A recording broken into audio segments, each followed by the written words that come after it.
Hello and welcome back, YouTube. It's 12:08 on the Saturn clock, which I think is accurate at the moment. Where the 60s and 70s live. Oldies 92.7. Every time I hear that do what diddy diddy dum diddy do bit, I just think of Two Live Crew. they've tainted that song forever for me. So, been a pretty kickback day at work. As you can see, I am not en route to Yuma. I have mixed feelings about that. I'm a little disappointed, but I'm having a good day today. Mostly just rolling around with Keontae. It started a little different. I was rolling around with, I'm forgetting her name, but the rather thick, dark woman with the very large ass and the pink shorts. I think they were pink, maybe they're red. They walked by me right at the end of my last video clip as I was getting ready to go in. I don't know her name. I do know her and Andre got some kind of tiff between each other. And she generally rolls alone, at least from what I've seen, and I don't really get how that works. Doing what we're doing. But I started rolling with her, and then French Emmanuel, not to be confused with Black Emmanuel, started rolling with us, and she's always come off as kind of like standoffish to me, but while I was rolling with her, she was super cool, so I don't know, maybe she was just having issues with other people, and just since I was with them, throwing that shade my way at the same time. I don't know. But at one point, somebody else, the main guy, he's like the lead for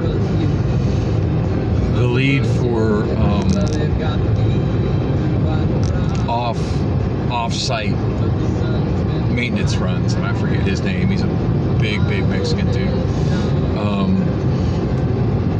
He rolled up and waved at us, and this is after Emmanuel had joined us, and said that Rob wanted me, and I was like, oh. I said, is it that other run to? I said, is it that other run to Yuma? And he's like, yeah, probably. So I was stoked about that. Like, I was waiting for that. But by the time I got over there, and I saw Rob putting the team together, I walked over and he said that he was looking for me, but that he didn't know where he was. So by the time I got there, he already had enough drivers. So kind of bummed about that. Because as I mentioned earlier, I got to do a bank run to Wells Fargo, and also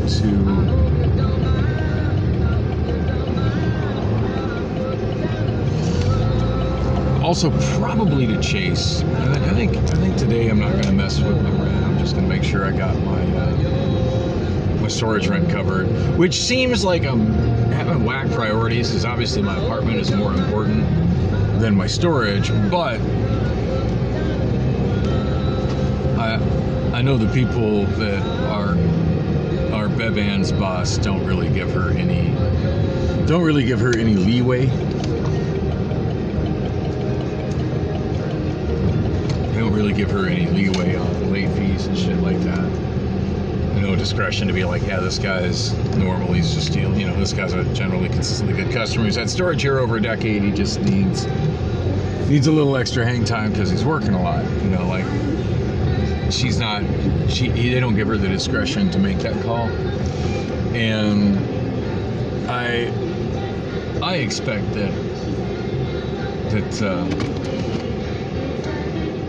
that Lon will give me that a little bit of leeway regarding that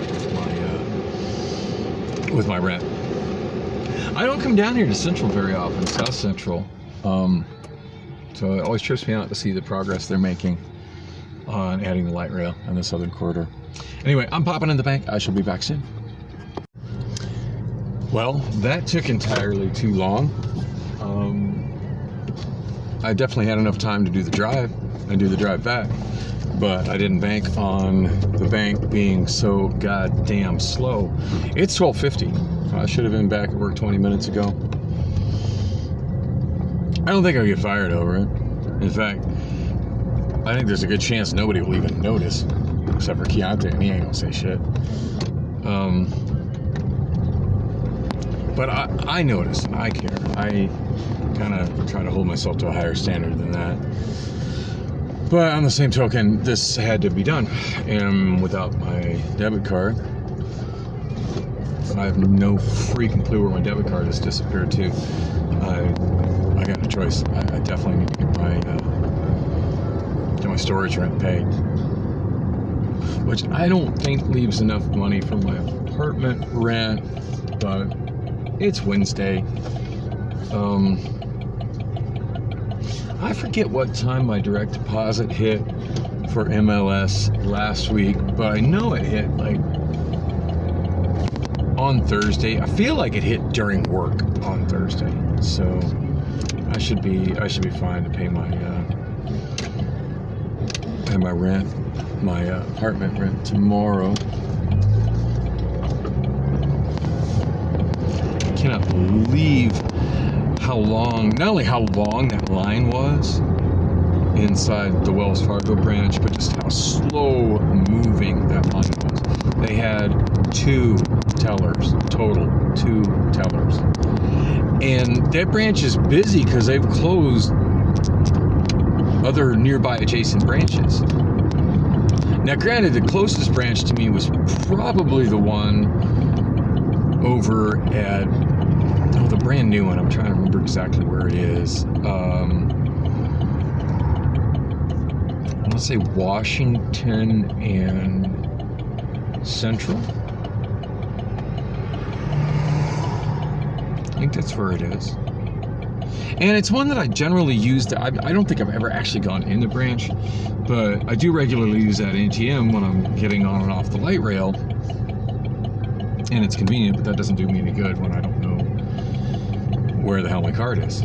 So, not that there's been any risk of the card. I mean, I get my online banking with Wells Fargo. I'm pretty always on top of that. And I was able to, as soon as I realized I didn't have it, go check, make sure there was no random charges that shouldn't be there. And there wasn't. And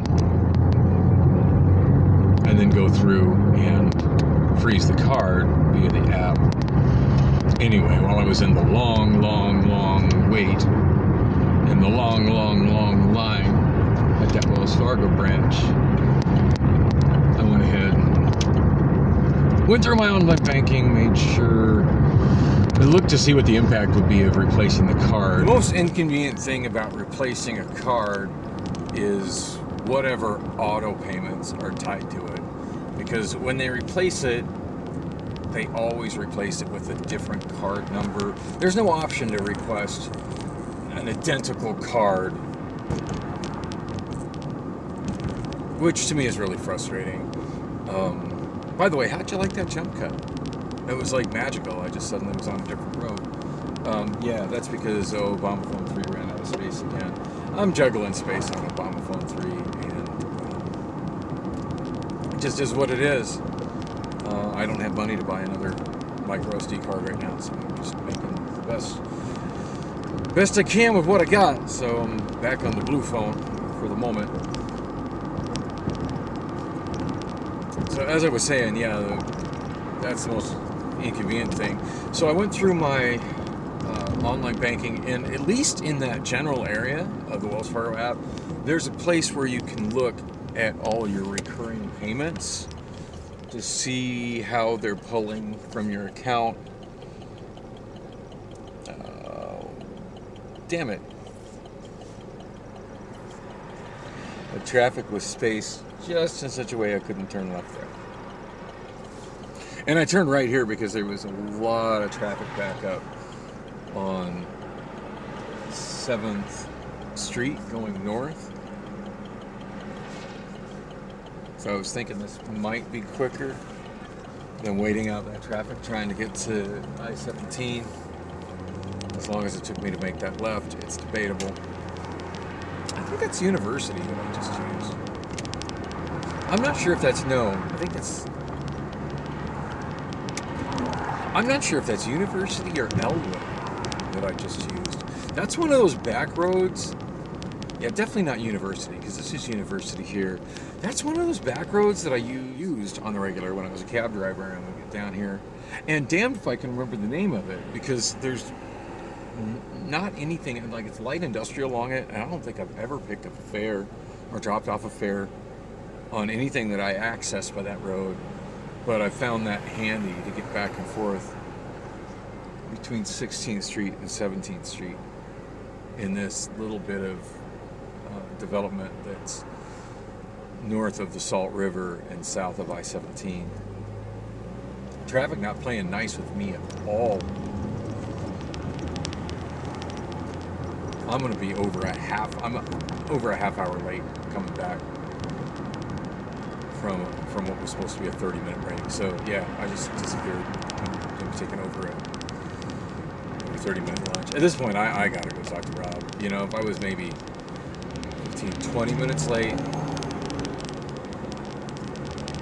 I just go back to work and hope nobody noticed. But at this point, I just feel like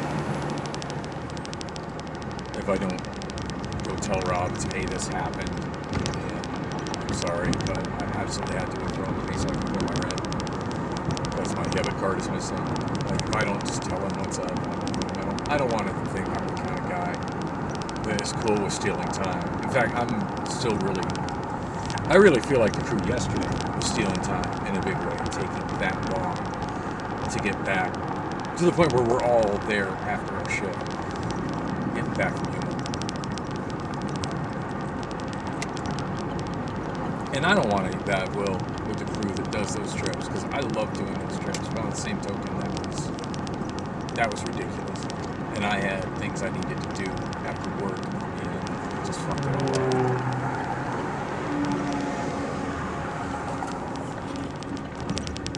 And I'm wondering, if I wasn't so stressed about time, would I have maybe not dropped my iPhone and fucked up my warranty on my new screen that doesn't work? Maybe. It's pure speculation. Unfortunately, I'm not living in the timeline where it went down like that. I'm living in the timeline where I'm supposed to be coming back from lunch at 12:30 and I'm rolling in at 1. Anyway, at least during that long line, I made productive use of the time, and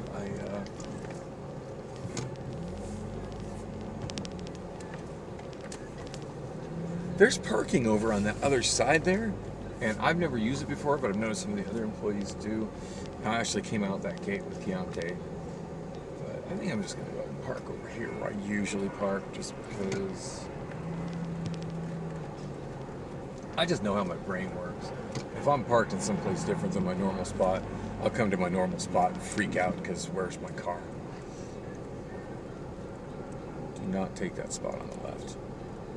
Somebody already pulled into the spot I was in. I just know how my mind works. I'm relying on things staying the same, and just things really don't stay the same. So anyway, I'm back. I got to get in there. I got to tell Rob I fucked up and I'm a half hour late. And hopefully everything will be all right. I mean, they seem to be pretty lax with attendance here to a point. I've heard stories of people just disappearing for like hours on the clock and coming back, and I just can't do that with clear conscience. But on the same token, like, where's Andre today? I wouldn't even know, if I was to call in, I wouldn't even know how to do it. Although I did try to pull me for the crew going to Yuma today, and when I finally saw Rob, he's like, yeah, I was looking for you, but I already got enough drivers for this, and besides, maintenance is actually busy today, so I need you to kind of stay here and stay on that. So, of course, I disappear at the bank for a half hour plus. Yeah, when he said that, I was like, well, don't you have my number? I mean, can't you call me when you need me for this? And he said he didn't, which I think is weird, because, like, I gave him my number when I applied, but I guess he's not the resourceful type that looks in places like that. He just looked to see what he had as presets. So we swapped numbers. That's a good thing. Anyway, I'm going in. 102. Welcome back, YouTube. It is 3:15 p.m. Wednesday afternoon. I'm over at the car rental center doing my thing for MLS, moving those cars down to the yard for maintenance.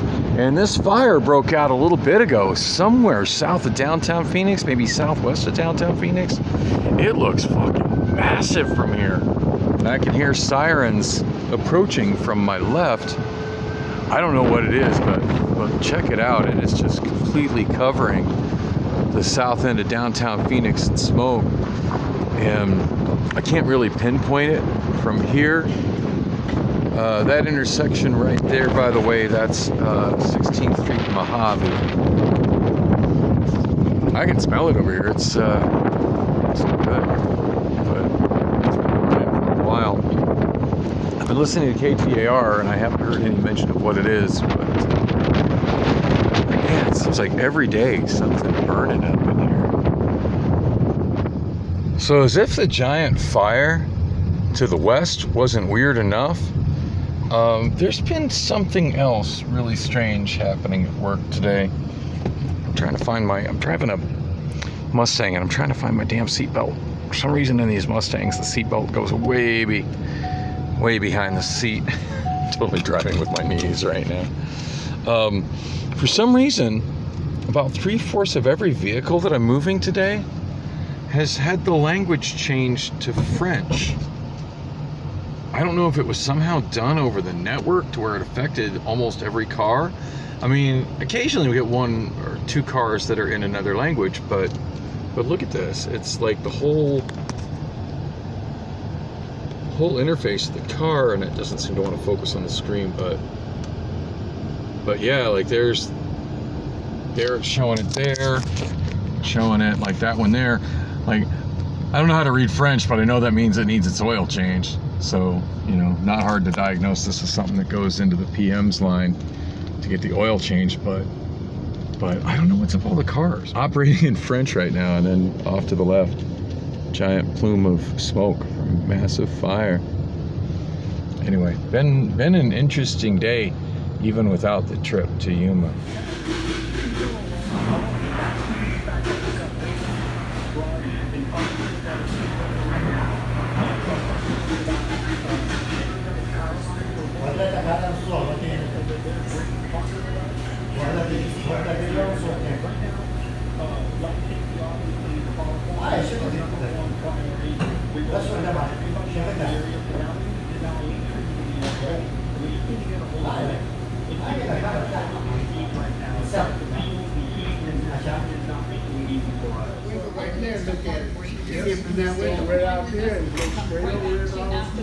When I was out there on the point, I was doing that. When I was coming back in here.